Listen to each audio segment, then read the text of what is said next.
네, 뉴스업 시작하겠습니다. 중부지방 곳곳에 한파특보가 내려진 가운데 밤사이 찬 공기가 내려오면서 기온이 급격히 떨어졌습니다.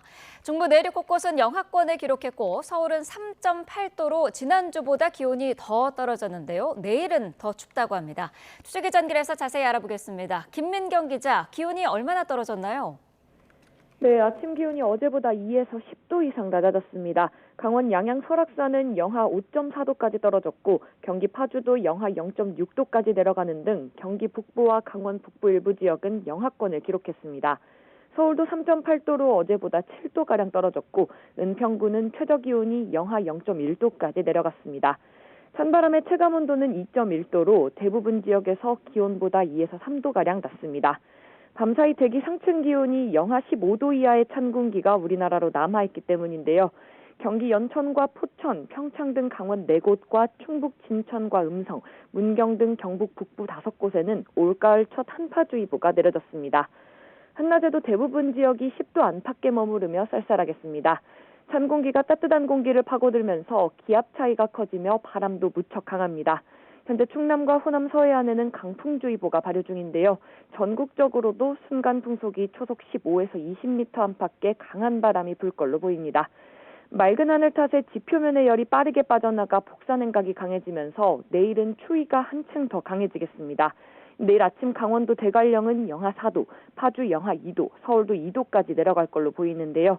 대부분 지역에서 5도 아래로 떨어지며 올가을 들어 가장 춥겠습니다. 이번 추위는 내일 아침 절정에 달한 뒤 모레부터는 점차 기온이 오름세를 보이며 누그러질 전망입니다. 갑작스러운 큰 기온 변화로 면역력이 떨어지기 쉬운 만큼 두꺼운 외투로 체온을 지키고 감기에 걸리지 않도록 주의하셔야겠습니다. 지금까지 과학기상부에서 YTN 김민경입니다. 네, 이렇게 갑작스럽게 추워진 원인과 올겨울 날씨 전망까지 전문가와 이야기 나눠보겠습니다. 이현호 공주대 대기과학과 교수 화상으로 연결합니다. 교수님 나와 계시죠? 예, 안녕하세요. 네. 자, 일부 지역은 체감 온도가 영하권으로 떨어졌다고 하는데요. 얼마나 추워진 건지 다시 한번 정리를 좀 해주시죠. 예, 앞서 말씀해 주신 대로 서울이 어제는 최저 온도가 11.3도였는데 오늘은 3.8도까지 내려갔으니까 하루 만에 한 7.5도가 내려간 셈입니다. 바람도 강하게 불어서 체감 온도는 더 낮고요. 그 다음에 철원이 영하 0.2도, 파주가 영하 0.6도, 그 다음에 대관령은 0.3도로 경기 북부와 강원도 영서 지역에서 0도 안팎의 그런 매우 낮은 온도를 기록하고 있습니다.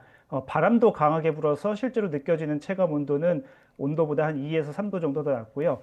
특히 어제와 비교했을 때 가장 온도가 많이 내려간 지역이 수도권, 경기도 북부 지역입니다. 어제보다 한 9도 정도까지 내려갔는데요. 그래서 아마 굉장히 느껴지는 온도는 훨씬 더 굉장히 추울 것 같습니다. 네, 10월에 이렇게 추웠던 적이 있었나 생각이 들기도 하는데 기상청은 이례적인 거는 아니라고 하더라고요. 예전에도 이렇게 추웠습니까? 우선 당장 지난주였던 21일에도 서울 최저 온도가 한 4.8도까지 내려간 적이 있었고요. 네. 우리가 가을에는 이런 일들이 한두 번씩 있습니다. 작년을 기록을 찾아보니까 10월보다는 조금 늦었습니다. 11월 첫째 주였었는데 최저 온도가 1.6도까지 내려간 적이 있었고요. 2023년, 2022년에도 마찬가지로 한 10월 중순에서 마지막 주 정도에 한 4도에서 5도 정도를 기록한 정도 있습니다. 그래서 가을의 한가운데에서는 우리가 있을 수 있는 일이라고 보이고 있습니다. 네. 오늘보다 내일이 더 추울 거라고 하는데 내일 아침 기온은 얼마나 더 떨어질까요? 예, 내일은 오늘보다 최저 온도가 1에서 2도 정도 더 낮을 걸로 보이고 있습니다. 하지만 오늘은 이제 북쪽에 있는 차가운 고기압이 확장해 오는 시기이고 내일은 한반도에 다소 정체하는 시기여서 바람이 오늘이 더 강합니다. 내일보다. 그래서 아마 실제 온도는 내일이 좀 더 낮고 근데 체감하기로는 아마 오늘 아침이 가장 춥지 않을까 예상이 됩니다. 네. 자, 많은 분들이 지금도 이렇게 추운데 한겨울에는 얼마나 추울까 생각하실 것 같거든요. 올겨울 날씨는 어떻게 전망하십니까?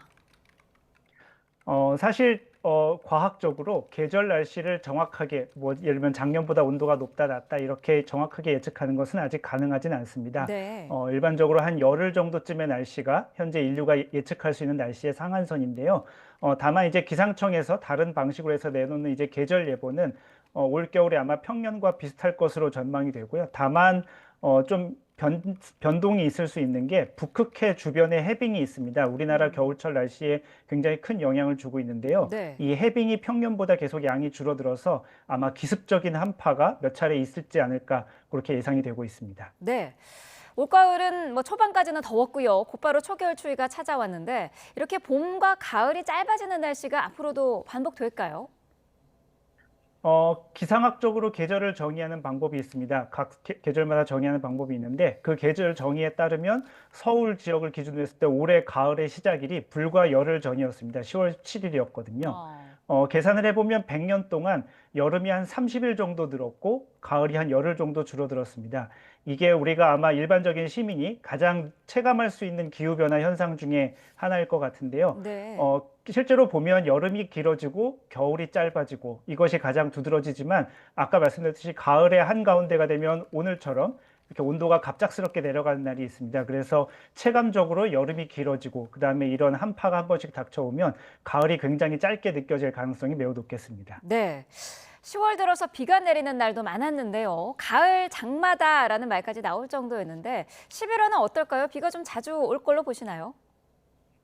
예, 말씀하신 대로 이번 10월에는 이례적으로 굉장히 비가 잦았습니다. 특히 10월 중순부터 한반도 동쪽에 이제 고기압이 자리 잡았는데 이게 꽤 오랜 기간 동안 정체했습니다. 기상학적으로 블로킹이라고 부르는데요. 그래서 지형적인 영향으로 특히 영동 지역에 유례없을 정도로 많은 비가 왔습니다. 10월 한 달 동안 강릉에만 545mm, 속초에는 460mm라는 굉장히 많은 비가 내렸었는데요. 네. 사실 이런 극단적인 현상은 한 달 전에도 좀 예측이 어렵습니다. 그래서 11월 한 달 동안 강수가 얼마다라고 말하기는 어렵지만 우선 알 수 있는 한 11월 첫째 주까지 보면은 이런 정체적인 현상은 나타나지 않고 고기압과 저기압이 번갈아 이동하면서 전형적인 날씨 패턴이 있을 것 같습니다. 당장 이번 주 주말에는 조금 흐리고 지역에 따라 비가 온 날씨가 있겠고 그 다음에 이제 다음 주 초반에는 다시 이번 주처럼 지금처럼 굉장히 좀 추운 한파가 한 번 정도 더 올 것 같습니다. 네. 올해 우리나라는 10월 하순까지 태풍의 영향을 받지 않았는데 16년 만에 태풍 없는 해로 기록이 되지 않았습니까? 그 이유는 뭐라고 보세요? 예, 말씀하신 대로 올해는 태풍이 상륙도 하지 않았고 주변에 영향을 주지도 않았습니다. 네. 말씀하신 2009년 이후로는 이게 처음 있는 일이고요. 태풍 기록이 정리된 게 1951년인데 그 이후로도 70년이 넘었는데 이제 올해가 딱 세 번째 있는 해입니다. 근데 이게 살펴보면 재작년에는 태풍이 1개 영향을 줬고 작년에는 2개 영향을 줘서 최근 3년 동안 좀 태풍이 많지 않은 편이었는데 공교롭게도 최근의 3년이 2023년, 2024년, 2025년 이 3년이 9월이 역대 가장 더운 9월 1등부터 3등까지입니다. 원래 이제 우리나라가 9월이 되면 북태평양 고기압이 조금 물러나면서 한반도로 이제 고기압의 가장자리를 따라서 태풍이 올라오는 것이 일반적인 현상이었었는데요. 네. 최근 이 몇 년 동안에는 9월까지도 북태평양 고기압이 한반도를 덮고 더운 날씨가 오래 지속이 됐었습니다. 그래서 태풍이 거꾸로 이제 잘 북상하지 못하는 것으로 그렇게 보이고 있습니다. 그래서 최근 몇 년 동안 좀 태풍의 영향이 줄어들고 있는 추세인 것 같습니다. 네, 알겠습니다. 자, 지금까지 이현호 공주대 대기과학과 교수와 이야기 나눠봤습니다. 오늘 말씀 고맙습니다. 예, 감사합니다.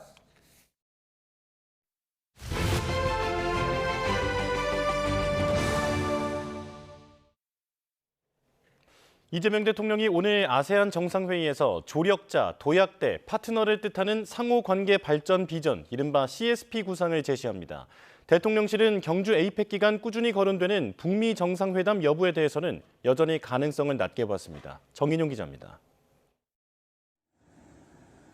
말레이시아 정부 측 인사들의 환대 속에 이재명 대통령이 수도 쿠알라룸푸르에 도착했습니다. 취임 이후 첫 아세안 정상회의에 참석하기 위해서입니다. 첫날 동포들과 만찬 관담회를 한 이 대통령은 오늘 본격적인 정상외교 일정에 들어갑니다. 특히 아세안 정상회의에서 한 아세안 간 새로운 관계 발전 비전을 제시할 예정입니다. 아세안의 꿈과 희망을 이끄는 조력자와 상호 성장과 혁신의 도약대, 그리고 평화와 안정의 동반자를 뜻하는 영문 첫 글자를 딴 이른바 CSP 구상을 밝히는 겁니다.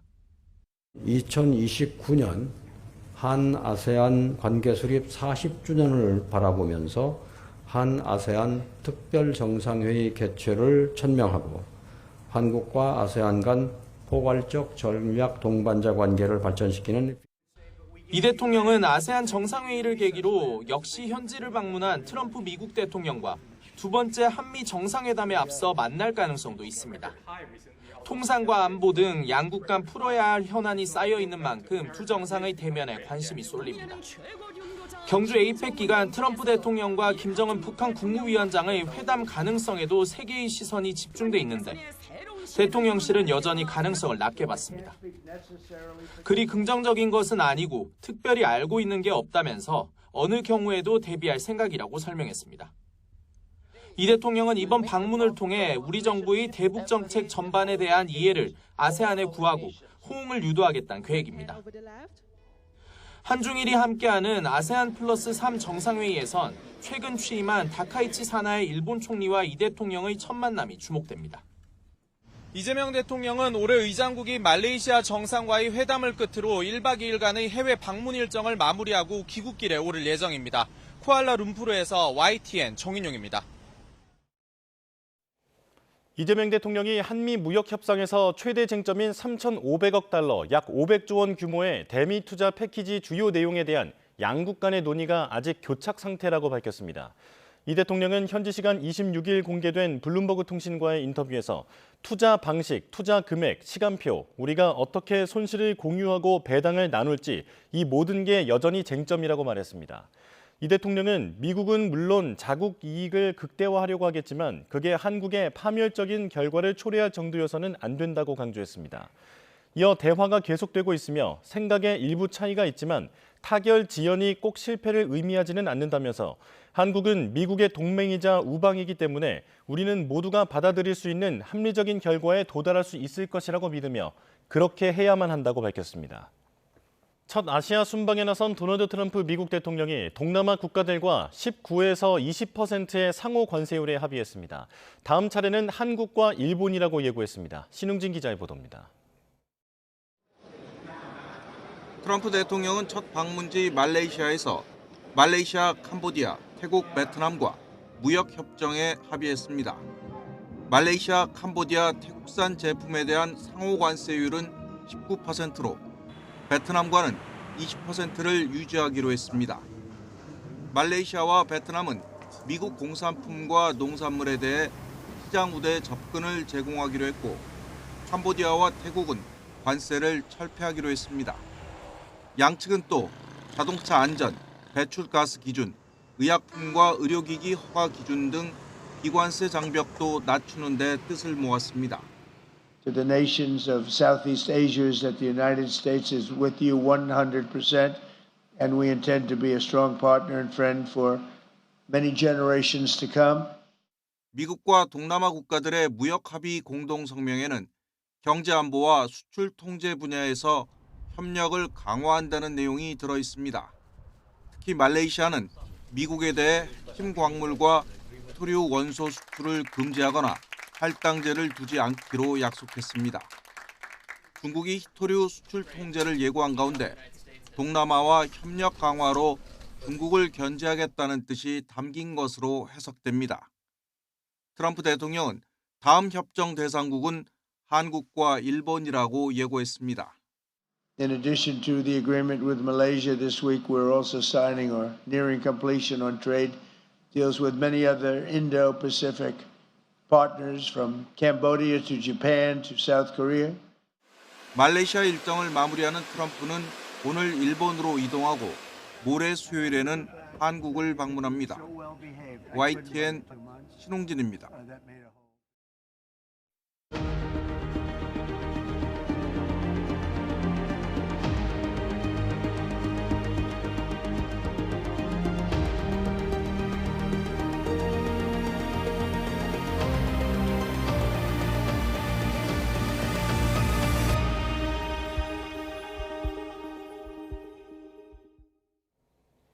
정상외교 슈퍼위크가 시작됐습니다. 아세안 정상회의로 예열을 마친 이재명 대통령은 이번 주 후반 예정된 에이펙 성공 개최에도 힘을 쏟고 있습니다.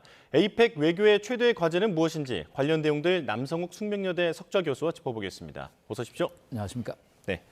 자, 이재명 대통령이 어제부터 1박 2일간 말레이시아를 방문하고 그리고 주 후반에는 대망의 에이펙 정상회의를 개최하게 됩니다. 자, 이번 주 주목할 정상 외교 이벤트 어떤 게 있을까요? 네 가지로 볼 수 있겠습니다. 일단은 한미 정상회담이죠. 예. 3,500억 달러의 관세 협상이 과연 마무리되느냐가 초미의 관심사고요. 그다음에는 또 한중 정상회담이 1일 날 예정돼 있습니다. 한중 간에도 현안이 여전히 많기 때문에 시진핑 주석이 11년 만에 방한을 하기 때문에 관심이 주목되고요. 예. 그다음에 이제 일본의 다카이치 총리가 와서 처음으로 한일 정상회담을 할 것으로 보입니다. 이렇게 이제 3대 정상회담 이후에 미중 정상회담이 또 예정돼 있습니다.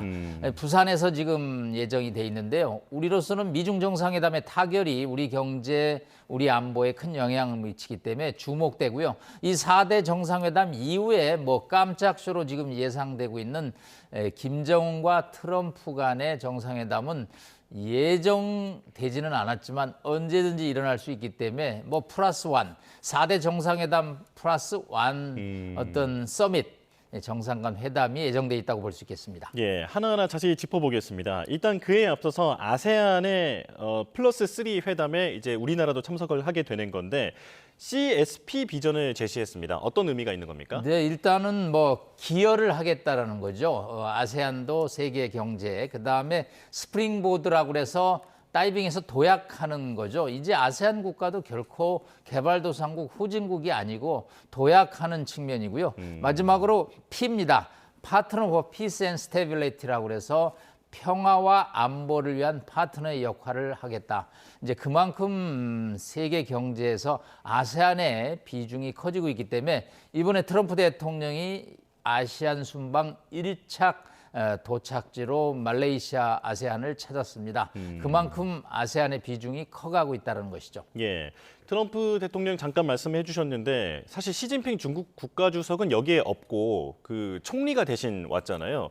왜 시진핑 대통령은 왔을까요? 네, 중요한 포인트입니다. 일단은 트럼프 대통령은 지난 1월 20일 취임 후에 아시아의 첫 순방 일정에 아세안, 한국, 일본을 포함시켰습니다. 예. 이 얘기는 이제 관세 협상을 마무리하겠다는 것이죠. 아세안 국가들도 미국의 수출을 많이 함으로써 무역 흑자가 나고 있는데 관세를 통해서 미국의 무역 적자를 줄이겠다. 그리고 또 이제 말레이시아하고는 어제 히토류 수출을 하겠다라는 협정을 맺는 등 미국에 있어서 경제적인 고려가 많습니다. 그러나 중국은 뭐 그렇게 현황이 심각하게 나타나 있지는 않기 때문에 중국은 뭐 불참하고 또 미국 대통령도 뭐 현안이 있을 때만 참석하지 예. 항상 아세안 정상회의에 참석하는 것은 아닙니다. 예.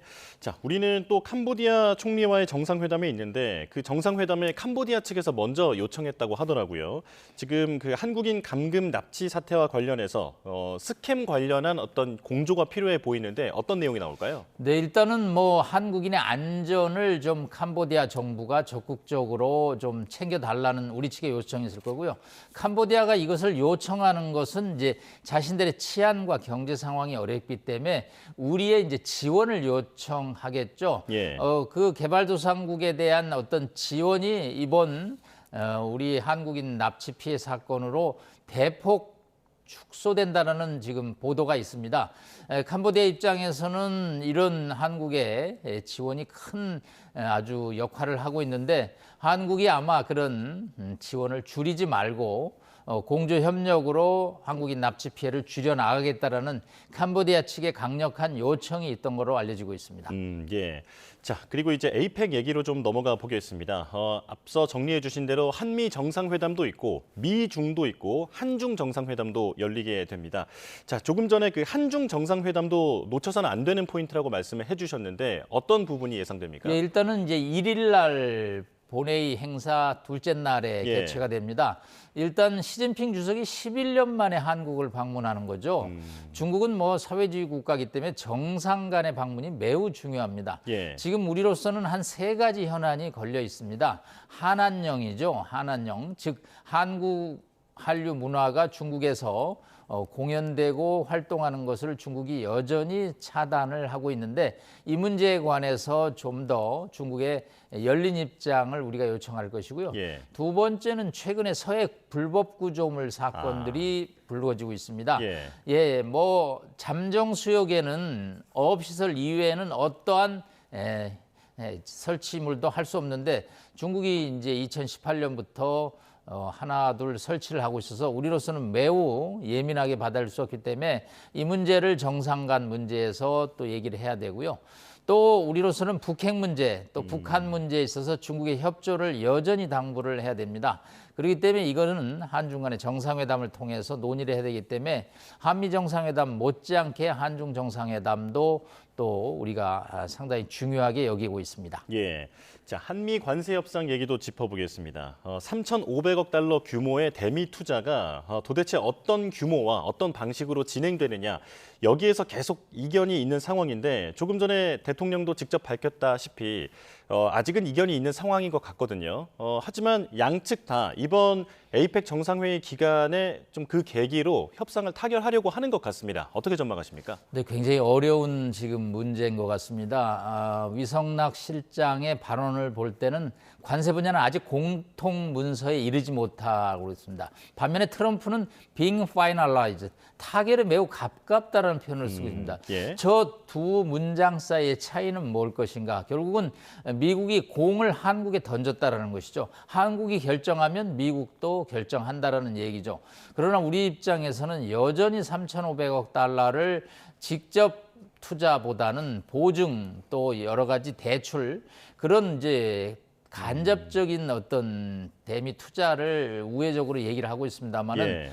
이 문제에 관해서 폭을 좁히는 일이 사실상 쉽지는 않습니다. 그래서 이제 미국 입장에서는 한국 방문 전에 도쿄를 방문해서 다카이치 일본 총리하고 회담을 하면서 여러 가지 양해각서를 체결하는 것으로 알려지고 있습니다. 심지어 마스가 조선업 협력까지 일본과 MOU를 체결하는 상황입니다. 그래서 일본과의 사례를 통해서 한국을 아마 좀 압박하지 않겠느냐. 특히 아세안에서도 다음 이제 합의를 해야 되는 곳이 한국과 일본이라는 표현을 쓰고 있기 때문에 예. 우리로서는 상당히 압박을 좀 받고 있는 상황인데 뭐 이재명 대통령 발언이나 우리 측 정부 입장에서는 여전히 신중할 수밖에 없고요.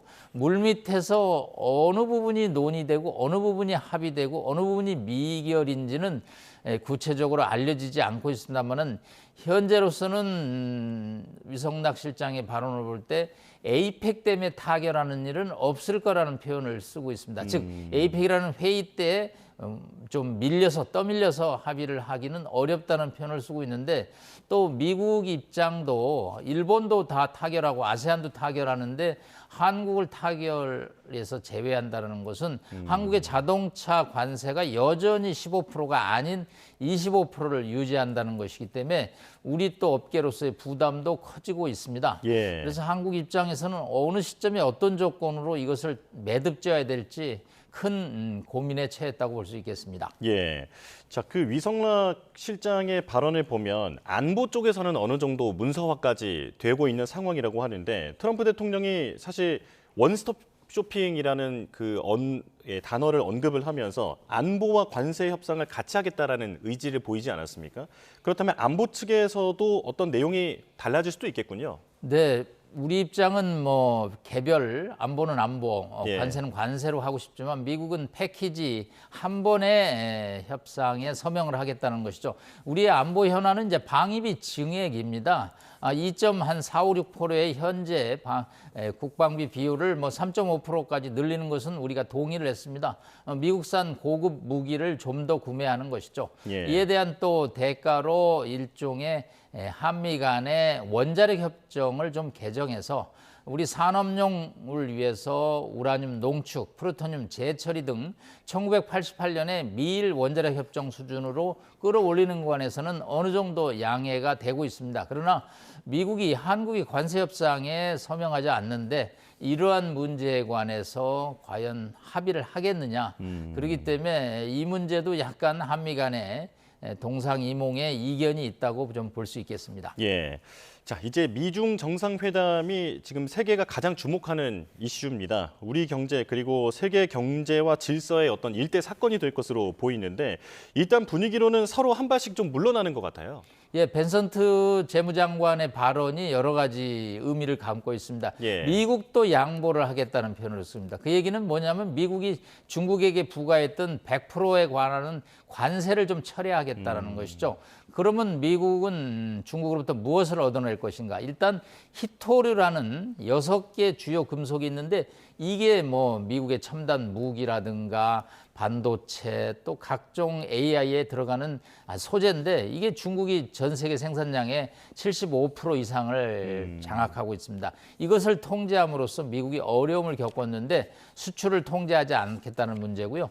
미국의 네브라스카나 오하이오 이런 데 밀, 대두, 콩 그런 농산물 수출의 최대 고객이 중국이었습니다. 그런데 예. 관세 전쟁으로 중국이 미국산 대두 콩을 수입하지 않고 아르헨티나산으로 돌리는 방안이 추진되고 있어도 미국 중부의 농부들이 굉장히 어려움을 겪었는데 이것을 이제 하지 않겠다는 거고요.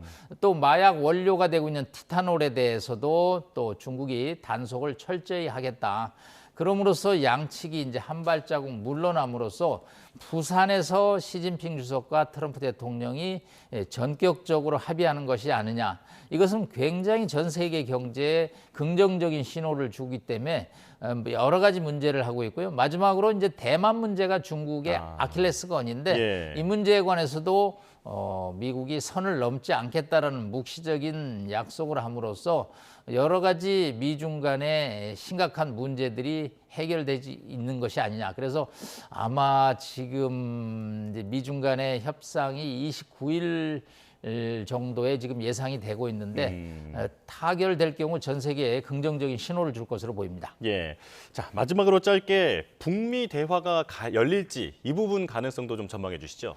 네, 여러 가지 지금 뭐 CNN을 비롯해서 오늘 아침에는 심지어 뭐 개성에서 평양 가는 고속도로를 단장하고 있고 또 뭐 판문점에 가지치기를 하고 있다고 그러는데 일단은 그렇게 가능성이 높아 보이지는 않고요. 예. CNN 팀들이 물론 취재를 위해서 서울에 체류를 하고 있고 워싱턴의 대북 팀들이 서울에 와 있는 건 사실이지만 가장 중요한 단서 중에 하나인 최선희 외무상이 모스크바와 벨라루스를 방문하고 있습니다.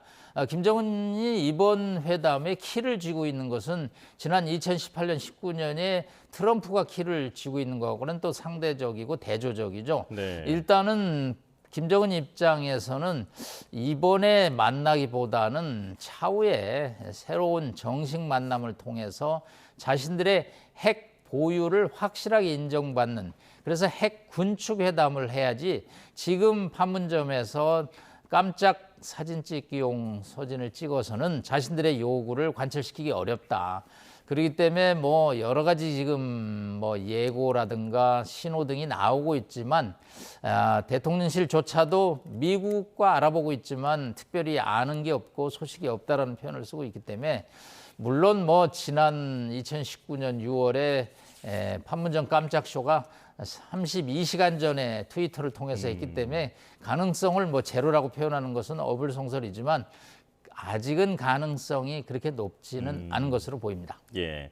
자, 이 외교의 큰 판을 쭉 읽어주셨는데 우리 측에서는 지금 관세 협상이 가장 큰 이슈 아니겠습니까?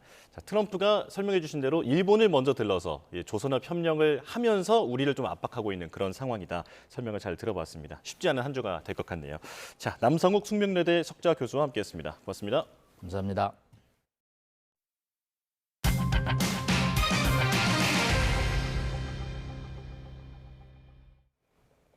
도이치모터스 주가 조작 사건을 맡았던 한문혁 부장검사가 이종호 전 블랙펄 인베스트먼트 대표와 술자리를 한 사실이 드러나면서 특검 파견이 해제됐습니다. 한 검사는 이 전 대표를 지인의 소개로 한 번 만났고 이후에는 개인적으로 연락하지 않았다고 해명했는데 대검은 곧바로 감찰에 착수했습니다. 김영수 기자가 보도합니다. 한문혁 부장검사는 도이치모터스 주가 조작 사건의 서울중앙지검 초기 수사와 서울고검의 재기 수사까지 관여했습니다. 김건희 특검팀에도 파견돼 팀장으로 관련 수사를 이끌었습니다. 그런데 한 부장검사가 지난 2021년 7월 사건의 핵심 인물이자 김건희 씨 측근으로 꼽히는 이종호 전 블랙펄 인베스트먼트 대표와 술자리를 가졌던 걸로 드러났습니다. 특검은 최근 당시 술자리에서 찍은 사진을 입수했고 한 부장검사가 수사를 계속하기 어렵다고 판단해 파견을 해제했습니다. 이에 대해 한 부장검사는 입장문을 내고 논란을 일으켜 송구하다면서 지인 요청으로 저녁 자리부터 합석해 술자리로 이어졌다고 설명했습니다. 다만 이종호 전 대표가 구체적인 소개를 하지 않아서 도이치모터스 관련자라는 사실을 알지 못했고 그날 이후 개인적으로 만나거나 연락한 적도 없다고 해명했습니다. 대검찰청은 곧바로 감찰에 착수했습니다. 대검은 또 사실관계 확인이 필요하다면서도 현재 보직인 서울중앙지검 반부패 3부장으로 복귀하는 건 적절하지 않다고 판단해 수원고검 직무대리로 발령했습니다. 이런 가운데 김건희 특검 신임 특검보에는 박노수, 김경호 변호사가 임명됐습니다. 모두 판사 출신인데 재판이 진행되는 사건이 많아진 만큼 성공적인 공소 유지에 무게를 둔 인선이라는 평가가 나옵니다. YTN 김영수입니다.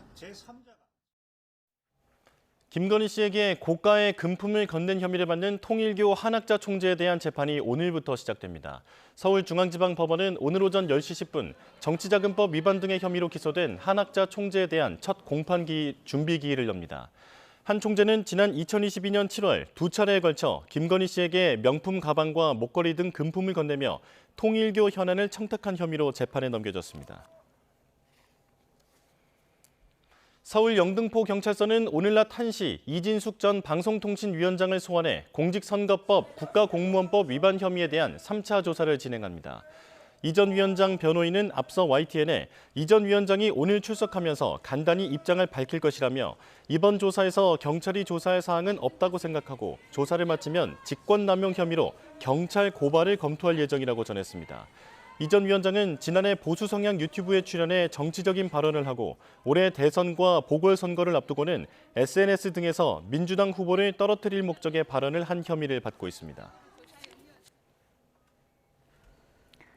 11호 부동산 대책 시행 이후 서울 아파트 매매가가 눈에 띄게 줄었습니다. 또 갭 투자가 원천 차단되면서 노원과 중랑, 도봉구 등의 전세 매물은 반토막이 났습니다. 보도에 오인석 기자입니다.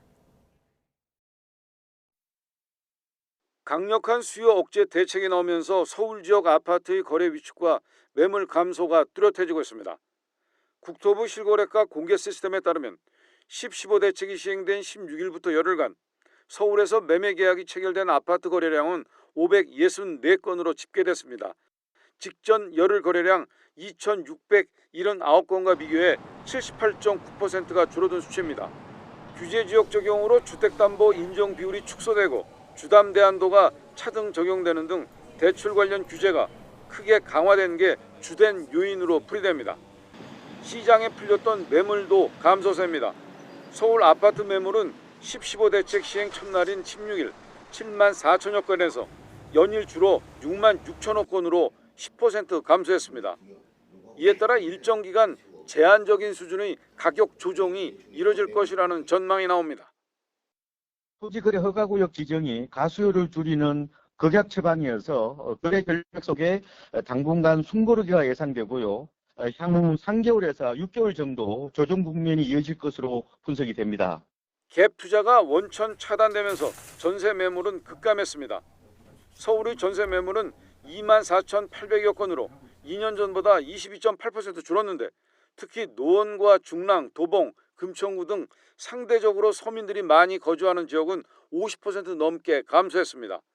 국토부는 10.15 대책과 관련해 수도권 부동산 시장에서 발생할 수 있는 시장 교란 행위를 집중 조사하기로 했습니다.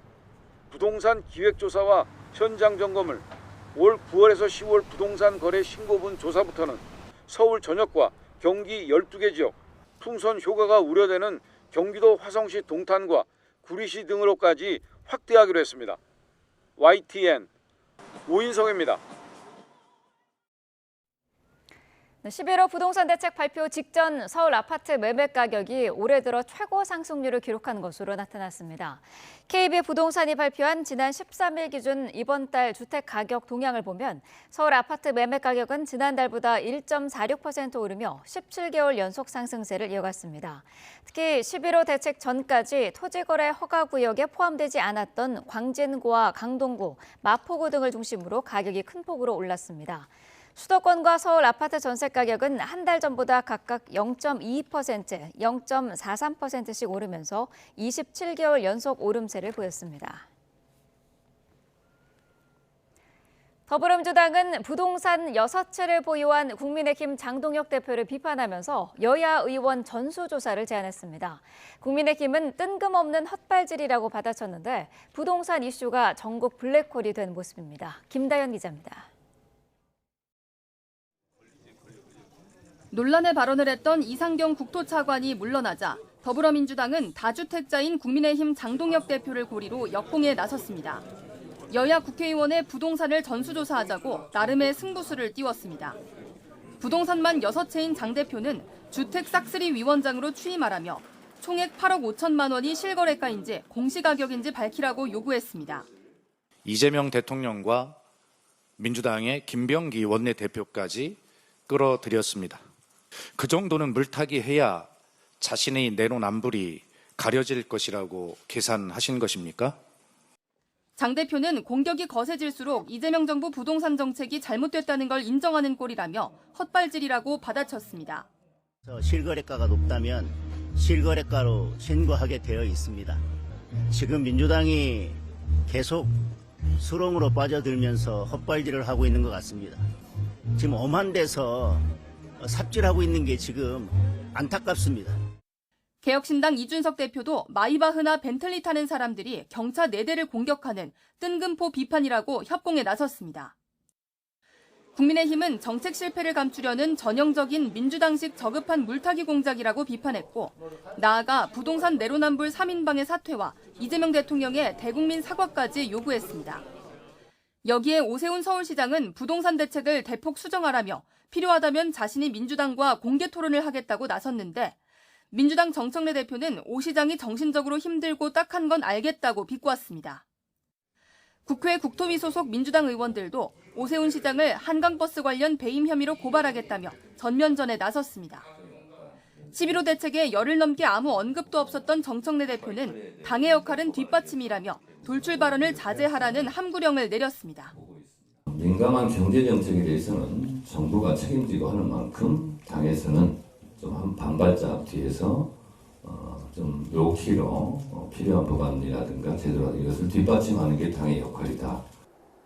11호 대책이 내로남불 공방으로 번지고 있습니다. 부동산 정책은 여야가 한 목소리로 강조하는 민생과 가장 밀접한 지점인 만큼 정쟁보단 건전한 토론이 필요해 보입니다. YTN 김다현입니다. 네, 국회가 휴일에 이례적으로 본회의를 열고 이견이 없는 민생법안을 처리했습니다. 여야가 모처럼 힘을 합쳤지만 이번 주 국정감사가 절정으로 치달을 전망이어서 이 훈풍이 오래가기는 힘들어 보입니다. 김철희 기자가 보도합니다. 10월의 마지막 일요일, 휴일인데도 국회 본회의장이 의원들로 가득 찼습니다. 서로를 향해 고성과 막말을 주고받던 여야는 비교적 차분한 분위기 속에 미리 합의한 민생법안 70여 건에 집중했습니다. 일요일에 여야 합의로 본회의를 연 것은 민생법안 처리에 대한 여야 의지를 보여준다는 점에서 매우 의미가 있다 이렇게 생각합니다. 응급환자 분류체계를 개선하는 응급실 뺑뺑이 방지법과 관리비 인상 방지를 위한 상가임대차 보호법, 디지털 성범죄 피해자 신속 지원법 등 비쟁점 법안들이 본회의 문턱을 넘었습니다.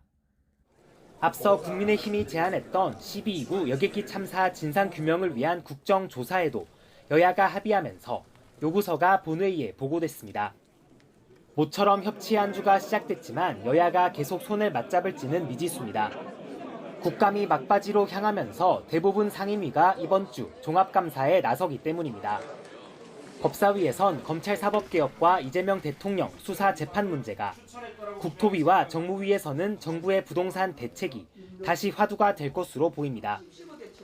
여야는 저마다 유리한 고지를 점했다며 주도권 경쟁을 자신했습니다. 최선을 다하는 모습을 제가 유튜브 재생 프로그램을 통해 다 보고 있습니다. 여러분들을 다 칭찬하고 싶습니다. 이슈 파이팅 측면에서 우리 당이 더불어민주당을 압도했다라는 평가가 많은 것 같습니다. 다음 달 6일 대통령 비서실 국정감사를 남겨둔 운영위에도 눈길이 쏠립니다. 감사 날짜는 잡혔지만 역시나 김현지 부속실장 출석 문제가 매듭지어지지 않았기 때문입니다. 출석 문제 논의를 위한 운영위 전체 회의는 여당에 의해 오는 29일로 연기된 상태입니다. 거의 모든 상임위에서 김 실장 출석을 압박하는 국민의힘과 뚜렷한 사유 없는 정쟁에는 응하지 않겠다는 민주당이 양보 없이 맞서고 있어 국정감사 마지막까지 여야 공방이 이어질 전망입니다. YTN 김철입니다. 네, 국민의힘이 지금 최고위원 회의를 열고 있습니다. 장동혁 대표의 모두 발언 내용 직접 들어보도록 하겠습니다.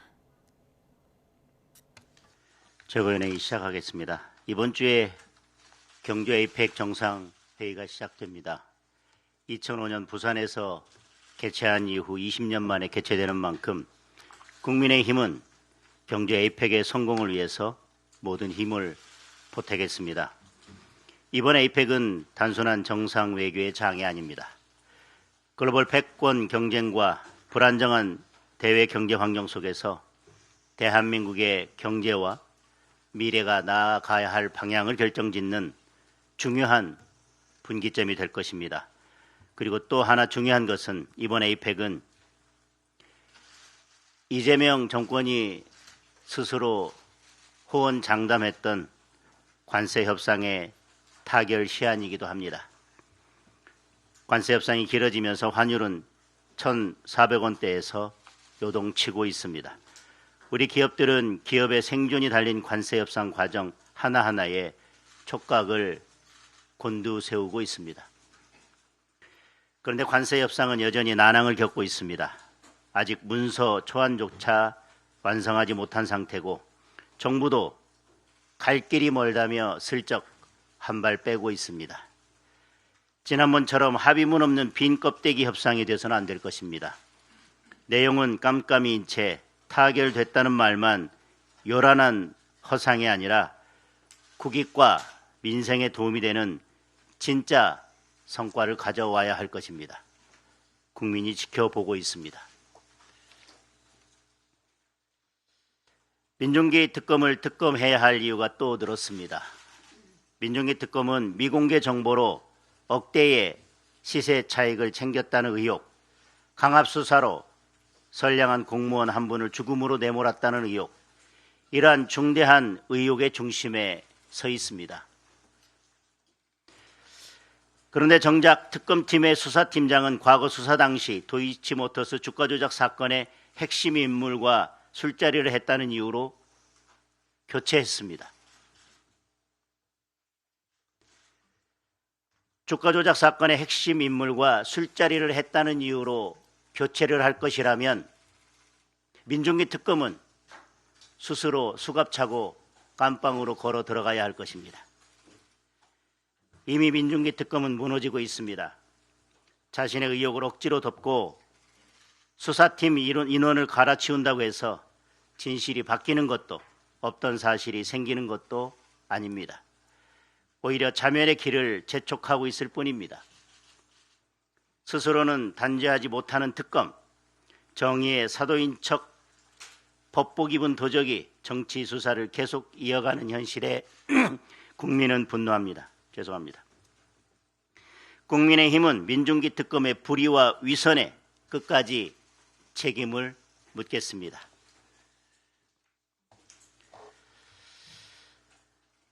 국민을 사회주의 이념의 실험 대상으로 삼고 내로남불로 국민에게 고통을 주면서도 정작 대통령은 자신이 져야 할 마땅한 법적 책임 앞에서 티끌만한 무게도 감당하려 하지 않고 있습니다.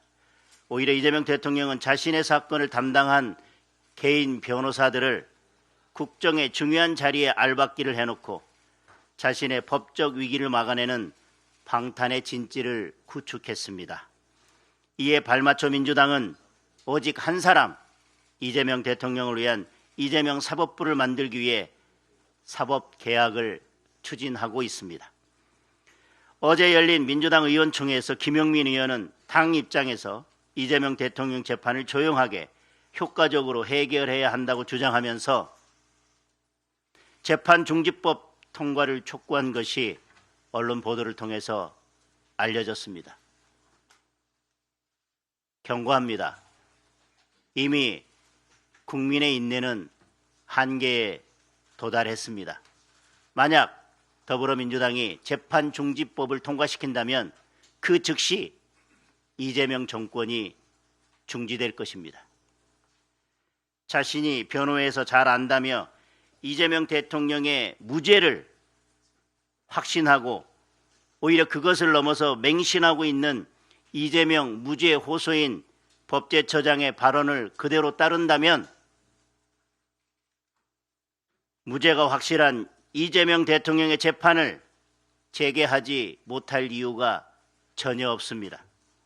그렇다면 이재명 대통령의 5개 재판이 당장 재개돼야 합니다. 절반의 국민도 대통령의 재판 재개를 바라고 있습니다. 이것이 국민의 명령입니다. 네, 장동혁 대표의 모두 발언 내용 들으셨습니다. APEC 기간 관세 협상의 성과를 강조했고요. 민중계 특검의 주가 조작 의혹을 다시 한번 부각했는데요. 자세한 내용은 이어지는 뉴스에서 전해드리겠습니다. 계속해서 정치권 상황 두 분과 자세히 짚어보겠습니다. 차재원 부산 가톨릭대 특임 교수, 최수영 시사평론가와 함께합니다. 어서 오십시오. 안녕하세요. 네. 자, 이재명 대통령 지금은 아세안 정상회의 참석차 말레이시아에 있는데요. 귀국하면 곧바로 경주 APEC 일정을 이어갑니다. 아무래도 미국과의 관세 협상이 우리 입장에서는 가장 중요하고 관심 있는 부분이 아닐까 싶은데 장동혁 대표도 앞서서 그런 부분을 좀 강조를 했어요. 예, 그렇죠. 모든 국민들의 지금 눈과 귀가 지금 한미 정상회담에 지금 쏠리고 있는 것이 아닐까라는 생각이 듭니다. 네. 일단 지금 이 말레이시아로 오는 과정에서 트럼프 대통령이 이 관세 협상과 관련해서 타결이 매우 임박했다는 이야기를 했거든요. 그렇기 때문에 이번 APEC 정상회담에서의 두 양 정상이 뭔가 합의를 만들어낼 수 있다는 그런 기대가 상당히 커지고 있는 것도 사실입니다만 그러나 여전히 양국 사이에는 간극이 있는 것도 사실입니다. 현재 미국은 8년간 매년 한국이 250억 달러를 현금으로 투자하라는 입장을 굽히지 않고 있고요. 여기에 대해서 우리는 이런 식의 지출이 있을 경우에는 그러니까 외환위기가 올 수 있다. 그런 이유로 해서 매년 150억 달러를 10년 이상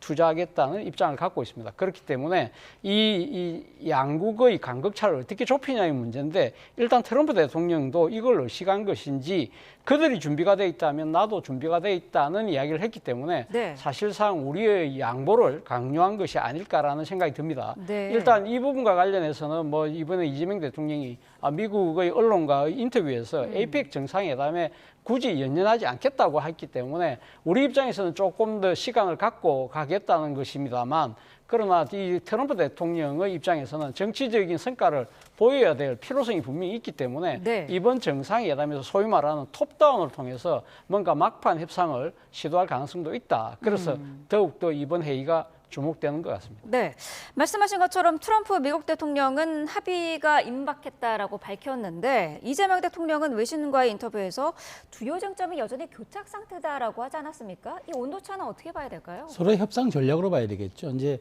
트럼프 대통령은 이렇게 해서 만일 이게 교착 상태가 벗어나지 못한다면 결국 7월에 얘기했던 것을 위반한 것은 한국이다라는 것을 귀책 사유를 한국으로 돌리기 위한 전략이고 이재명 대통령 입장에서는 이거는 국운을 건 사실 승부를 떠나서 국운이 걸린 일이기 때문에 이 부분에 대해서는 신중할 수밖에 없는 것. 더더군다나 한미 투자 협상에서는 전체 금액도 중요하지만 실질적으로 지금 어떻게 직접 투자 비율을 우리가 가져갈 것인가 이게 형식이 굉장히 중요해졌기 때문에 이 부분에 대해서 이재명 대통령이 서두른다면 매우 이제 불리한 조건으로 타결할 수 있어서 서로 간의 어떤 레버리지 협상 차원으로 저는 해석이 되는 것 같고요. 저는 어쨌든 이번에 APEC에서 또 중요하게 보여지는 것은 어쨌든 이게 좀 많이 물 건너갔다고는 생각하지만 그러니까 북미 정상회담이 만일 전격적으로 이루어질 경우에 저는 뭐 그 가능성에 대해서도 일부는 있다고 봅니다만 더 중요한 거는 그것이 한미 정상, 그러니까 남북 정상회담으로 이어지지 않는다면 그건 대단히 위험하다. 북미가 타결하고 한국은 빠져버리는 이른바 코리아 패싱이 이루어질 경우엔 이건 대단히 위험한 일이 될 것 같아서 그런 측면에서 놓고 본다면 또 마지막 날에 있을 한중 정상회담에서 또 한중이 그동안 소원했던 관계를 얼만큼 또 복원해내느냐.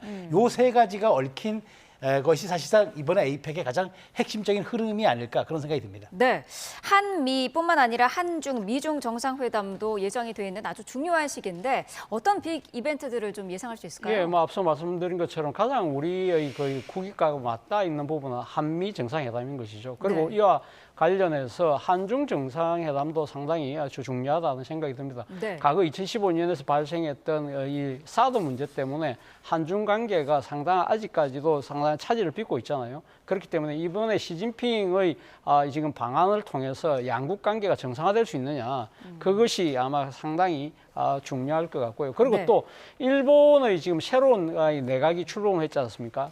다카이치 사나이의 일본 신임 총리가 상당히 강경 보수의 성향을 갖고 있기 때문에 네. 한일 관계가 상당히 복원되고 안정적인데 이것에 어떠한 변화가 생길 것이냐, 그런 부분들에 대해서도 지금 상당한 이 주목이 모여지는 것이고요. 네. 앞서 말씀하신 것처럼 또 하나는 사실은 이 지금 미국과 북한과의 일종의 돌발적인 회담이 성사될 수 있느냐 부분인데 저는 뭐 이번 트럼프 대통령의 방한을 계기로 해서 그러니까 미국과 북한이 한 자리에 모이는 것이 저는 한반도의 긴장 완화를 위해서도 저는 필요하다는 생각이 듭니다. 물론 이번 이 북미 간의 정상이 모인다 하더라도 어떠한 그 구체적인 합의를 만들어낼 수는 없을 거예요. 그러나 네. 상당히 그 서로 간의 불신을 어느 정도 녹여내는 상황이 된다고 한다면 결국은 남북 간에도 대화의 물꼬를 틔울 수 있는 그런 한 계기가 될 수 있다고 생각을 하기 때문에 저는 가급적이면 양 정상이 만나서 어떤 식으로든 대화를 통해서 문제를 풀어나가려고 하는 그런 단초를 마련했으면 하는 바람입니다. 네, 민주당에서는 외교 슈퍼위크가 시작되기 때문에 정쟁 없는 한 주를 만들자 이렇게 야당을 향한 메시지를 내놓기도 했는데요.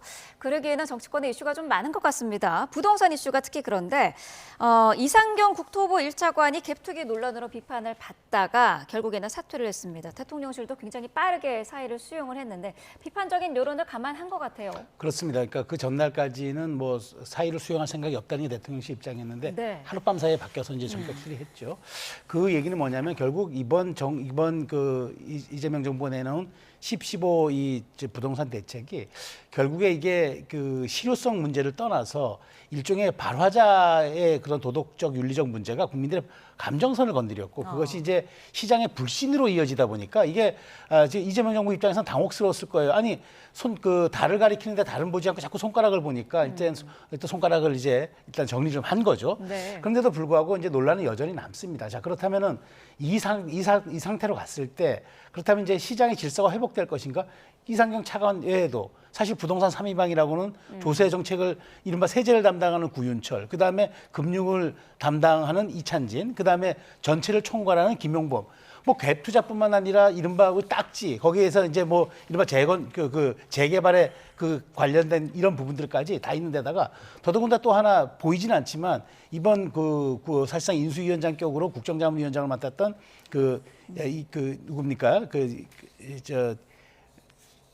이찬 제가 이름이 생각 안 나는데 그분도 마찬가지잖아요. 지난번 이제 그 당시 상황에서도 자녀들에게 이른바 재개발 지역들을 하나씩 선물로 줬다는 그런 얘기도 있어서 그렇다면 이 정부의 전체를 기획하는 이런 분들이 이한주 연구원장이네요. 이런 분들에 대한 문제들이 계속적인 이제 국민적인 불신과 그다음에 여러 가지 이제 지적들로 나올 수가 있기 때문에 저는 어쨌든 이런 부분에 대해서 민주당이 선제적으로 조금 더 국민의 신뢰를 회복하지 못하면 어떤 정책을 내놔도 과연 국민적 공감과 그다음에 제도적 실효성을 얻을 수 있을까 이런 점들이 조금 좀 굉장히 부담이 될 것 같다는 생각이 들어요. 교수님은 어떤 의견이세요? 뭐 아무래도 부동산 대책이라는 것은 정책도 중요하지만 상당히 심리적 요인도 상당히 필요한 부분이 있거든요. 네. 그렇기 때문에 이상경 차관의 이번 그러니까 내로남불식 그 은행 때문에 상당히 국민들이 분노할 수밖에 없는 그런 상황이었기 때문에 아마 정부 입장에서는 불가피하게 이상경 차관을 사퇴시키는 쪽으로 갈 수밖에 없지 않았나 하는 생각이 듭니다만 그렇다고 해서 11호 지금 대책을 일종의 뭐랄까요, 그러니까 지금 뭐 철폐한다든지 뭐 그러니까 유보할 수 있는 그런 상계는 아니라고 봅니다. 그렇기 때문에 이재명 대통령 입장에서는 자신의 그러니까 지금 부동산 정책의 총 실무 사령탑인 이상경 차관을 어떻게 보면 사퇴시킨 것이 일종의 업참마속과 같은 그러한 그 상황이 아닐까라는 생각이 드는데 물론 지금 뭐 정부의 여러 가지 그러니까 지금 문제 중에 하나는 이런 이 공직자들의 담당 공직자들의 국민의 신기를 건드리는 은행의 잘못도 있지만 네. 저는 또 하나의 문제로 지적하고 싶은 것이 이 대책이 발표되고 난 뒤에 디테일한 부분들, 구체적인 부분에 있어서 일종의 번복이나 오류가 발생을 한다는 것이죠. 예를 들면 뭐 신생아 출생할 경우에 특례를 제공하기로 했다가 이걸 갖다가 없앤다든지 아니면 주택담보비율은 LTV를 40%로 낮췄다가 여러 가지 반발이 있으니까 70% 다시 올린다든지 이런 식의 오락가락하는 것 자체가 상당히 국민의 불신을 신뢰를 갉아먹는 측면이 분명히 있기 때문에 네. 이런 부분들에 대해서는 좀 더 집중하고 국민들의 신뢰를 찾아가는 쪽으로 저는 적극적으로 노력해야 되지 않을까라는 생각이 듭니다.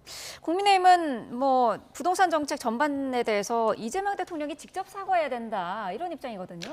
그러니까 지금 보면은 그 일종의 꼬리 자르기 전략으로 보이는 게 이 중차대한 사실은 어쩌면 정권의 운명을 건 이렇게 부동산 대책 굉장히 민심에 아주 민감하게 작용하는 이런 부분들을 해놓고 사실 그냥 국토교통부 차원에서만 이걸 얘기하는 걸로 하고 지금 여당도 보이잖아요. 일단 그 정청래 대표도 다른 뭐 사법개혁 이런 얘기들은 엄청나게 하는데 이 부분에 대해서는 오히려 입단속만 시켜요. 사실은 정부가 정책을 만들면은 이것을 국민들과 소통하는 건 또 정당이란 말이죠.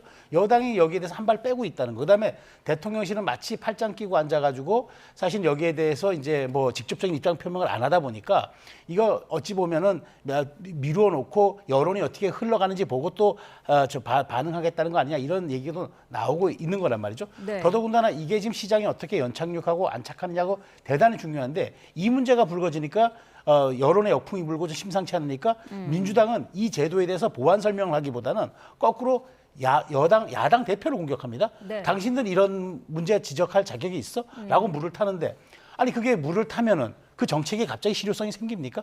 오히려 이 부분을 더 적극적으로 설득하고 설명해야 하고 시장에 안정을 해야 되는데 야당 대표를 향해서 공격하는 거 이거는 오히려 이쪽의 문제를 도덕성 문제로 치환하는 측면이 있어서 이거는 전혀 실효적이지도 않고 저는 합리적이지도 않죠. 그런 측면에서 여당의 대응은 대단히 지금 부실해 보인다라는 게 제 평가입니다. 네, 야당 대표에 대한 공격이 이제 부동산 6채에 대한 건데 장동혁 대표는 어쨌든 모두 실거주용이다라고 밝힌 부분이 있고요. 또 다 합쳐도 8억 5천만 원에 불과하다라고 해명을 하기도 했는데 어떻게 들으셨어요? 일단 뭐 장동혁 대표가 6채의 뭐 하여튼 소유도 하고 지분을 갖고 있다는 그 자체가 국민의 눈높이하고는 사실 맞지 않는 것은 사실인 것이죠. 뭐 본인 입장에서는 다 필요하다고 이야기를 하고 있습니다만 예를 들면 지금 뭐 여의도에 소유하고 있는 이 오피스텔 같은 경우도 의정 활동을 위한 것이라고 하지만 많은 국민들이 생각했을 때 대한민국 최고의 요지라고 하는 여의도에 지금 개인당 의원 한 명당 45평의 이 전용 공간을 지금 국민 세금으로 지원을 하고 있잖아요. 그렇다고 해서 가면 이 사무실 위에 또 오피스텔이 필요한 것인가? 다른 의원들은 거의 그런 식의 오피스텔을 여의도에 소유하고 있지 않거든요. 이런 부분들이 과연 합리적인 해명일 것인가 부분이 그러니까 지금 의문이 드는 것이고요. 그러니까 본인은 뭐 다 합쳐서 8억 5천 돈밖에 안 된다고 하지만 여기에 대해서 또 뭐 민주당은 그것이 공시지가 아니냐, 실거래가로 이야기하라는 식으로 이야기하는 거 보니까 결국은 지금 서로가 서로를 놓고 당신이 더 위선적이다는 부분을 이렇게 지금 강조하고 있는 것이 아닐까라는 생각이 드는데요. 사실은 이 부동산 문제라는 것은 이렇게 정쟁의 소재가 돼서는 안 되고 사실 국민의 삶과 직결된 부분이기 때문에 앞서 우리 그 YTN 기자님도 보도에서 그런 이야기를 했더라고요. 건전한 토론을 해야 되는데 건전한 토론보다는 이렇게 지금 상대가 더 위선적이라는 식의 감정 싸움으로만 이렇게 치닫는 그러한 모습들은 전혀 이 사태 해결에 도움이 되지 않는다는 것이죠. 네. 사실 뭐 지금 자고 나면 서울의 아파트 가격이 천정부지로 뛰는 그런 상황 자체가 국민들 다수의 입장에서는 불편할 수밖에 없잖아요. 그리고 지금 소위 말하는 이 지금 부의 불평등 자체가 심화될수록 국가 경제는 완전히 치명타가 될 수밖에 없는 상황이거든요. 네. 그렇다고 한다면 이 문제를 어떤 식으로든 해결해야 되잖아요. 그래서 나름대로 집권 세력이 내놓은 것이 11호 대책이라고 한다면 그것이 잘못된 측면이 있다고 한다면 그러면 야당 입장에서도 그 대안을 내놓고 그 자신들의 대안이 어떤 우선점, 그러니까 정책의 우선 강점이 있는지를 설득하고 공감을 얻어가는 노력이 저는 더 필요한 것이 아닐까라는 생각이 듭니다. 네, 감정 싸움만으로는 해결이 안 된다라는 지적을 하셨는데 지금 민주당 쪽에서도 국민의힘에게 얘기한 게 그러면은 대안을 내놓아라라는 거거든요. 근데 대안이라는 걸 지금 내놓고 좀 일부도 있잖아요. 그러니까 예를 들어서 재건축 초과 환수제 같은 경우에는 그것을 그 시행을 좀 미루든가 아니면은 폭을 좀 줄이든가 이런 쪽으로 조정을 해서 공급을 일단 늘리는 신호를 시장에 보내자. 얘기하면 듣습니까? 저는 이제 이렇게 생각합니다. 그러니까 정부가 집권하면요. 가장 중요한 거 부동산 정책과 세제는 그 정부의 몫입니다. 그래서 책임지고 시행하고 그 결과를 평가받고 선거에서 국민들의 신임을 묻는 겁니다. 그런데 이 정책을 내놓고 시장의 반응이 안 좋으니까 저는 왜 이것을 뜬금없이 야당 대표를 공격하느냐 말이죠. 그렇다고 해서 이게 갑자기 이렇게 그 시장이 반응하지 않는 제도가 갑자기 그러면 시장에 이렇게 정착이 됩니까? 그러니까 가장 문제는 국민들의 불신인데 이것을 하기 위해서는 여당과 대통령실이 함께 신뢰라든가 시장에 안정을 줘야 되는데 그걸 주기는커녕 쟤들이 더 나쁘지 않냐는 식으로 물을 타면은 저는 그거는 국정의 무한 책임을 지고 있는 그거는 정부 여당과 대통령실이 할 일이 아니라는 거죠. 그렇기 때문에 야당 보고 짐짓 어떤 책임을 지우는 듯한 당신들 그럼 대안 내놔봐. 대안 내놓으면 뭐합니까? 받아들이질 않는데. 그래서 저는 차라리 정부 정책이라든가 세제 이런 부분들은 해당 정부가 오롯이 책임을 지고 국민평가를 받는 게 맞다. 그것이 자기 정부의 철학을 보여주는 거기 때문에 그런 측면에서 정말 장동혁 대표 말대로 애먼 야당 대표 잡지 말고 오히려 이 자신들의 그 메신저들을 조금 더 강력하게 정리함으로써 시장에 보내는 시그널을 강화시키는 게 저는 그게 우선이다라고 생각합니다. 민주당 정청래 대표는 어제 의총에서 부동산과 관련한 돌출 발언을 의원들이 좀 자제해라 이런 발언을 했다고요. 이제 당은 로키로 간다는 건데 어떻게 보세요? 글쎄요. 뭐 지금 아무래도 우리가 앞서 이야기했던 이상경 차관의 그런 부적절한 언행 때문에 그러니까 이 지금 국민들의 불편한 심리를 자극하는 그런 측면 때문에 아마 이 입조심을 이야기를 한 것 같습니다만 그러나 사실 민주정당이고 나름대로 집권 여당이라고 한다면 이 다양한 자신들의 정책에 대한 의견은 저는 뭐 필요한 것이 아닐까 하는 생각이 들고 특히 정청래 대표가 이번에 오세훈 서울시장이 토론을 제안한 부분에 대해서 사실 그걸 갖다가 뭐 당신 일이나 더 신경 써라는 식으로 이렇게 퉁 쳐버렸습니다만 그런 부분이 상당히 아쉽다는 것이죠. 뭐 우리가 이런 말을 쓰잖아요. 그러니까 싸움은 말리고 흥정은 붙이라고 하지만 정쟁은 말리지만 정책은 적극적인 토론을 통해서 어떤 식으로든 이 하나의 뭐랄까요. 그러니까 이 합의점을 만들어 나가는 노력이 필요한데 그런 노력은 무엇보다도 여당 거주국에서도 대표가 앞장서서 뭐 다른 의견을 갖고 있는 야당 또 더 나아가서 야당의 자치단체장하고도 적극적인 의견을 내시라. 그러면 우리가 한번 들어보고 거기서 나름대로의 이 접점을 찾아갈 수 있지 않느냐는 식의 저는 그런 정치적인 행보가 노력이 필요하다는 생각이 듭니다. 네. 어제 휴일임에도 불구하고 국회 본회의가 있었는데요. 이 자리에서 최민희 과방위원장 딸 결혼식에서 축의금을 보낸 인사들의 명단을 보좌진에게 보내는 그 텔레그램 메시지가 언론 카메라에 포착이 됐습니다. 피감기관에서 들어온 그 금액을 돌려주고 있다라는 게 최 의원 측의 얘기인데 어떻게 보셨나요? 저는 오히려 이 해명이 논란을 더 불러일으킬 것 같아요. 네. 그러면 여기에 대해서 저 금액에 대한 내부만 찍혔는데 입금을 완료했다는데 어디에서 어디로 입금이 완료됐다는 거죠? 입금이 완료됐다는 겁니까? 입금을 완료했다는 겁니까? 그럼 설령 입금을 또 완료했다고 쳐도 그 계좌번호는 또 어떻게 다 알았을까요? 다 그게 개인 정보에 관련된 부분인데 계좌번호 또 어떻게 알았는지 또 더더군다나 저걸 보좌관이 해야 됩니까? 보좌진이?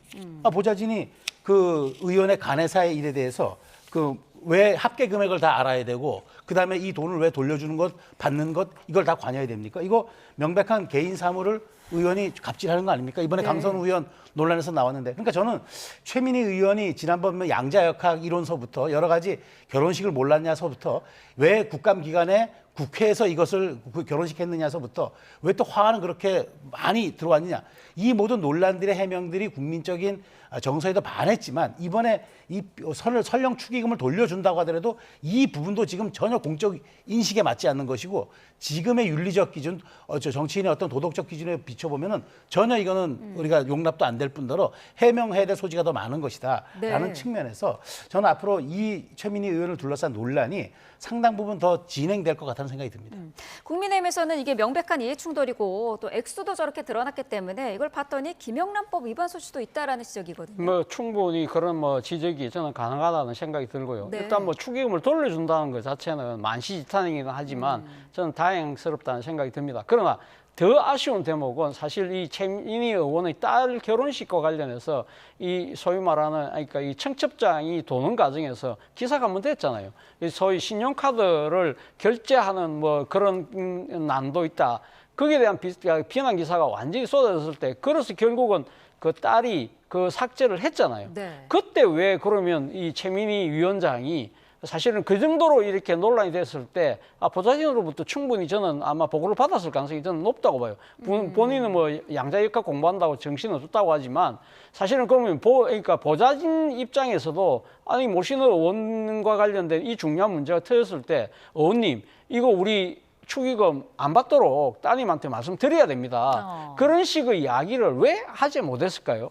이렇다고 한다면 그거는 결국은 지금 그러니까 이 최민희 의원이 그러니까 뭐 딸의 문제이기 때문에 난 몰랐다가 아니라 네. 이거는 결국은 자신이 지금 여러 가지 의정 활동하는 데 있어서의 보좌진의 문제, 그리고 정치하는 여러 가지 태도의 문제가 있다는 것을 스스로 지금 드러낸 것이 아닐까. 그렇다고 한다면 이 부분에 대해서는 저는 뭐 국민들에게 확실하게 사과 표명을 하고요. 여기에 걸맞는 정치적 책임도 저는 질 필요가 있다는 생각이 듭니다. 네, 앞서서 평론가님께서는 이게 축의금을 돌려주는 거는 명백한 개인 사무인데 네. 이거를 보좌진에게 지금 최 의원의 그 표현대로 지시를 했다는 거 아니겠습니까? 이게 맞는 거냐 이런 지적도 있어요. 그렇죠. 그거는 뭐 당연히 그러니까 좀 잘못된 측면이 분명히 있죠. 공과 사를 어떻게 식으로도 구분해야 되는 측면이 분명히 있기 때문에 그러나 그 국회에서 이 보좌진과 의원의 관계는 사실은 이렇게 두부 못 자르듯이 공사가 구분하기 쉽지는 않은 측면이 분명히 있어요. 그 앞서도 제가 말씀드린 것처럼 아까 딸의 그 청첩을 하는 과정에서의 불거진 문제들은 결국 의원 개인의 문제라고 하더라도 그것이 의원과 더 나아가서는 그러니까 지금 이 전체 그 민주당 전체에게 미치는 영향도 크다고 판단할 때는 네. 아무리 개인적인 일이라도 하더라도 보좌진이 적극적으로 진언을 하고 바로잡는 그런 노력이 필요하다는 관점에서 본다고 한다면 이번에 축의금을 돌려주는 부분에 있어서의 보좌진이 동원되는 문제도 어느 정도 양해가 가능하지만 결국 첫 단추는 뭐가 잘못됐습니까? 그러니까 딸의 결혼과 관련해서 피감기관에게 이런 식의 청첩을 한다는 그 자체가 잘못됐기 때문에 현재의 잘못된 것까지 다 연결될 수밖에 없는 그런 상황이었다는 겁니다. 네, 앞서서 교수님께서는 정치적인 책임도 말씀을 하셨는데 앞으로 좀 어떻게 진행이 될까요? 저는 깔끔하게 과방위원장 사퇴하는 게 맞다고 봅니다. 왜냐하면 최민희 위원장이 여기에 대해서 해명을 하고 할수록 더 저는 깊은 수렁으로 빠져들 수밖에 없을 겁니다. 그러니까 기본적으로 뭐 국민의힘이 요구하든 요구하지 않든 떠나서 정치인으로 공적 책임을 다한다는 측면에서 여기에 대해서는 더 이상의 불필요한 해명보다는 깔끔한 처신이 좀 필요한 상황이 아닐까 그런 생각이 들고요. 민주당 지도부도 이 문제에 대해서는 좀 더 그 공당과 집권 여당으로서 책임진다는 차원에서 최민희 의원에게 그걸 권유하는 것도 오히려 조금 더 전국 안정적인 운영을 위해서도 필요하지 않을까 그런 생각이 듭니다. 네, 알겠습니다.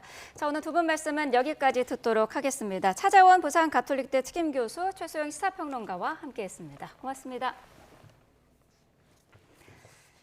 네, 속보가 들어왔는데요.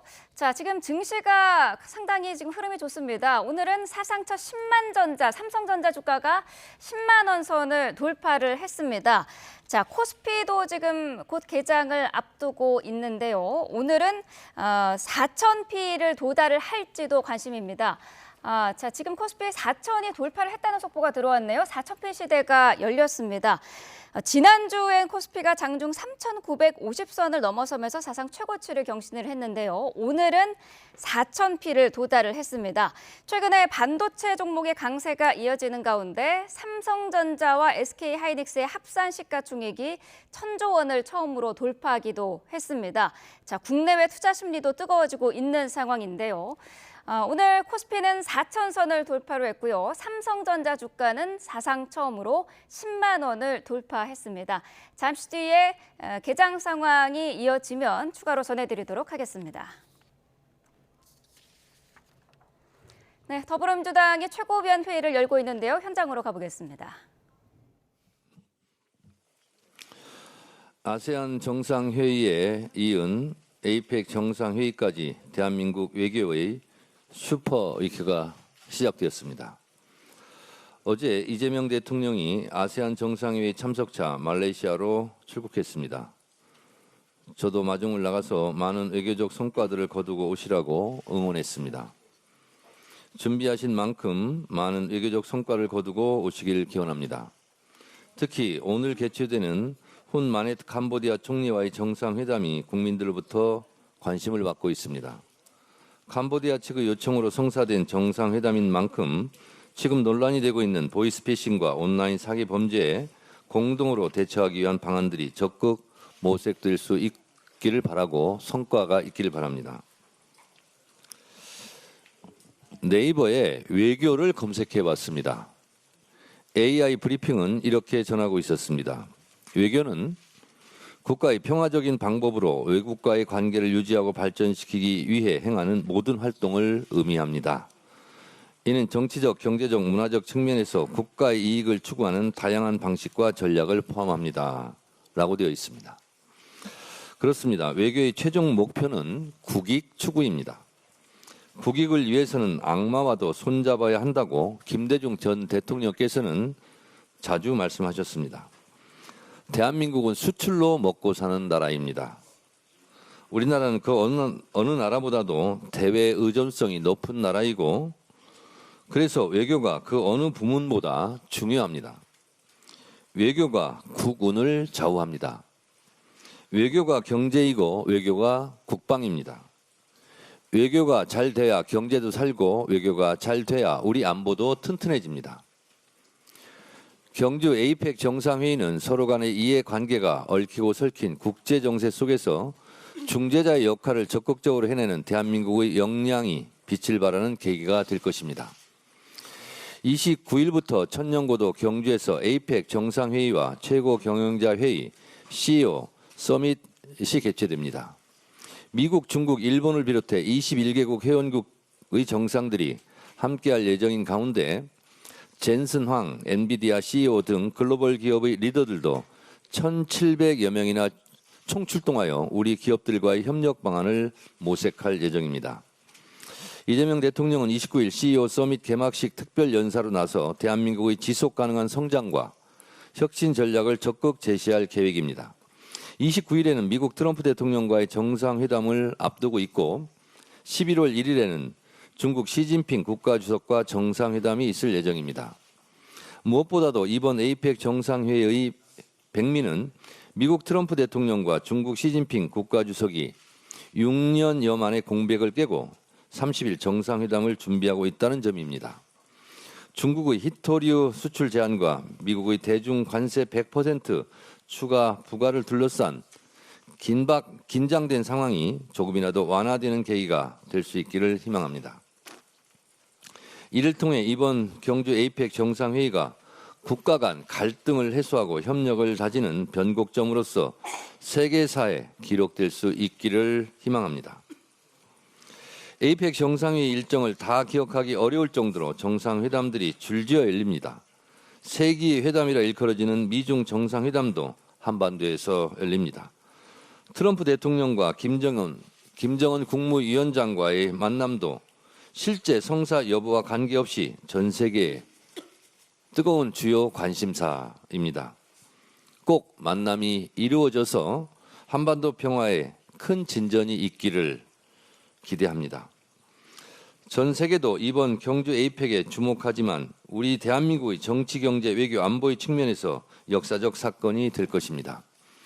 이렇게 중요한 역사적인 2025 경주 에이펙 성공을 위하여 모든 국가적 역량을 집중할 때입니다. 외교의 최종 목표가 국익 추구인 만큼 국익에 여야가 따로 있을 수 없습니다. 전 세계가 한국을 주목하고 있습니다. 전 세계인 앞에서 우리끼리 싸우지 맙시다. 외교 슈퍼위크인 이번 주만이라도 여야가 정쟁을 멈추고 에이펙 성공을 위하여 무정쟁 주간을 선언하고 오직 대한민국의 성공을 위해서 같이 노력했으면 좋겠습니다. 사례도 있습니다. 네, 정청래 대표의 모두 발언 내용 들으셨습니다. 오늘부터 시작되는 에이펙 공식 일정과 관련해서 외교의 최종 목표는 국익이다라면서 정상회의들의 성과를 기대했고요. 이 기간 정쟁 자제를 다시 한번 촉구했습니다. 자세한 내용은 이어지는 뉴스에서 전해드리겠습니다.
하루 만에 또다시 초겨울 추위가 찾아왔습니다. 오늘 서울 아침 기온이 3.8도로 하루 사이 기온이 10도 이상 뚝 떨어졌습니다.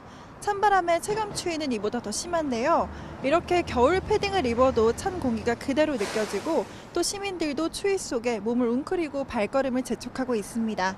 갑작스러운 기온 변화에 면역력 잃기 쉬운 만큼 오늘 나오실 때는 겨울용 외투로 옷차림 따뜻하게 하셔야겠습니다. 밤사이 기온이 10도 이상 크게 떨어지면서 중부 곳곳에는 올 가을 들어서 첫 한파특보가 내려졌습니다. 중부 내륙에서는 영하권을 기록한 곳도 있는데요. 설악산이 영하 5.4도, 경기 파주도 영하 0.6도까지 내려가는 등 일부 지역에서는 영하권 추위가 찾아왔습니다. 여기에 전국적으로 바람도 강합니다. 특히 강풍주의보가 내려진 서해안에는 초속 20m 이상의 강한 바람이 불겠고요. 찬바람이 체감온도를 끌어내리면서 한낮에도 종일 쌀쌀하겠습니다. 서울이 11도, 광주와 대구 13도, 부산 15도에 그치겠습니다. 내일은 추위가 절정에 달하면서 서울 아침 기온이 2도까지 떨어지는 등 오늘보다 더 춥겠습니다. 다만 이번 추위는 오래가지는 않겠고 주 중반쯤 누그러질 전망입니다. 기온이 크게 떨어지면서 내륙 곳곳에서는 설이나 얼음이 어는 곳도 있겠습니다. 농작물 피해에도 유의하시기 바랍니다. 지금까지 홍대에서 YTN 정수현입니다. 네, 뉴스업 월요일 순서 마칩니다. 내일 다시 뵙겠습니다. 고맙습니다.